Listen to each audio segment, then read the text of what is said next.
সামনের একদম খোলা মাঠ, দক্ষিণা বাতাস।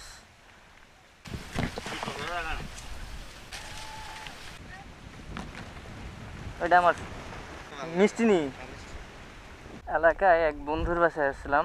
ওর আবার পুকুরের পাড়ের মধ্যে গ্যান্ডারি বা উখ যে যেভাবে চিনেন, এই গ্যান্ডারি লাগানো আছে। থেকে নিয়ে খাবো। তো বাড়িতেই থাকে, বাড়িতেই ব্যবসা করতেছে। তো পাশাপাশি এই যে ছোট একটা পুকুর আছে, পুকুরের মধ্যে মাছ চাষ করে, প্লাস বিভিন্ন ফলের গাছ লাগাইছে। এই দেখেন পেয়ারা হয়ে আছে, পেয়ারা খাই দাঁড়া আমার। আল্লাহু আকবার।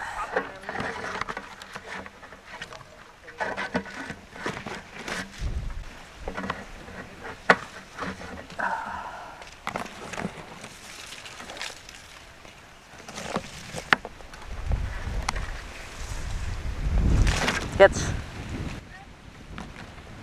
ওইটা আমার।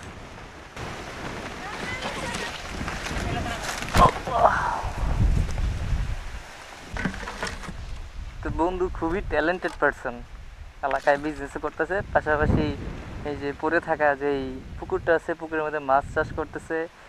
চারপাশে বিভিন্ন সবজির গাছ লাগাই দিচ্ছে, এখান থেকে সবজিরও যোগান হয়ে যাচ্ছে। প্লাস ফলের গাছ, অনেক ফলের গাছ আছে এখানে ওদের, তো ফলও হচ্ছে ভালো। ওর আবার মাটির সাথে খুব ভালো কানেকশন আছে, মাটির সাথে কানেকশন থাকার কারণে খুব সুন্দর করে সব কিছু নিয়ে কাজ করতে পারে ভালো। মিষ্টি নি এই যে আমার ট্যালেন্টেড বন্ধু।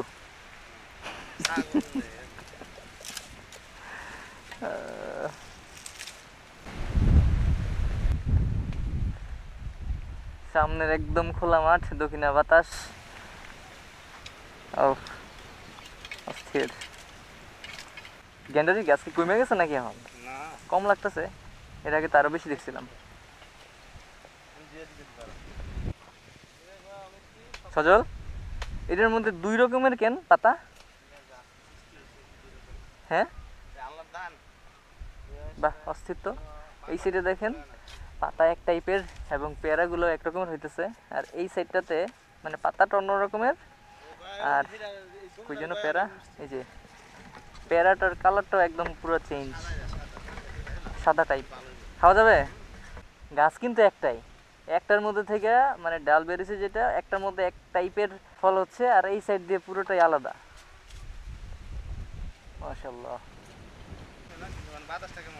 অস্থির অস্থির। এমন বাতাস থাকলে তো মানে ঘুম ধরে যেতেছে। এদিকে একটা বেঞ্চ বানাস না? কয় বানাবি?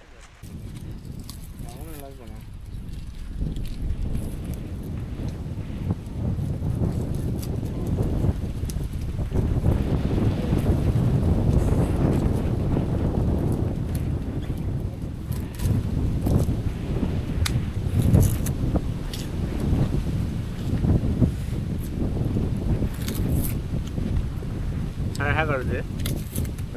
ওরা খায় না।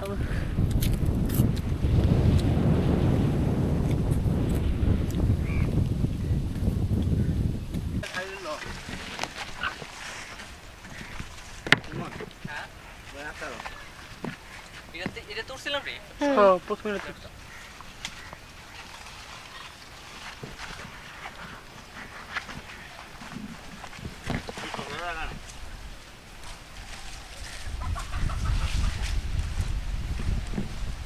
পেয়ারাগুলো অনেক মিষ্টি, পেয়ারাগুলো অনেক মজা। কি পেয়ারাগুলা মজা।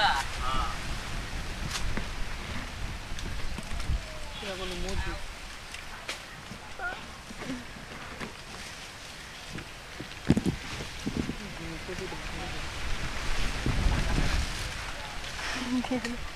সকালে একটু কাঁচালে মজা হবে।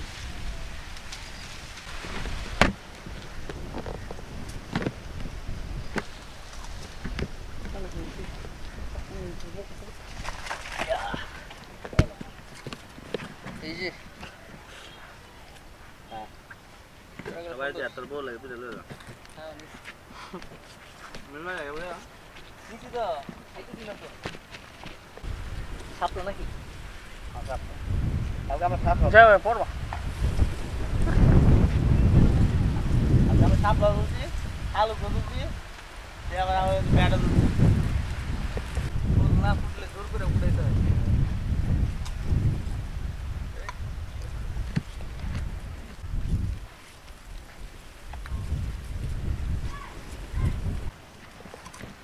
নিচে এই চারটা কাইটা পালা হয়েছে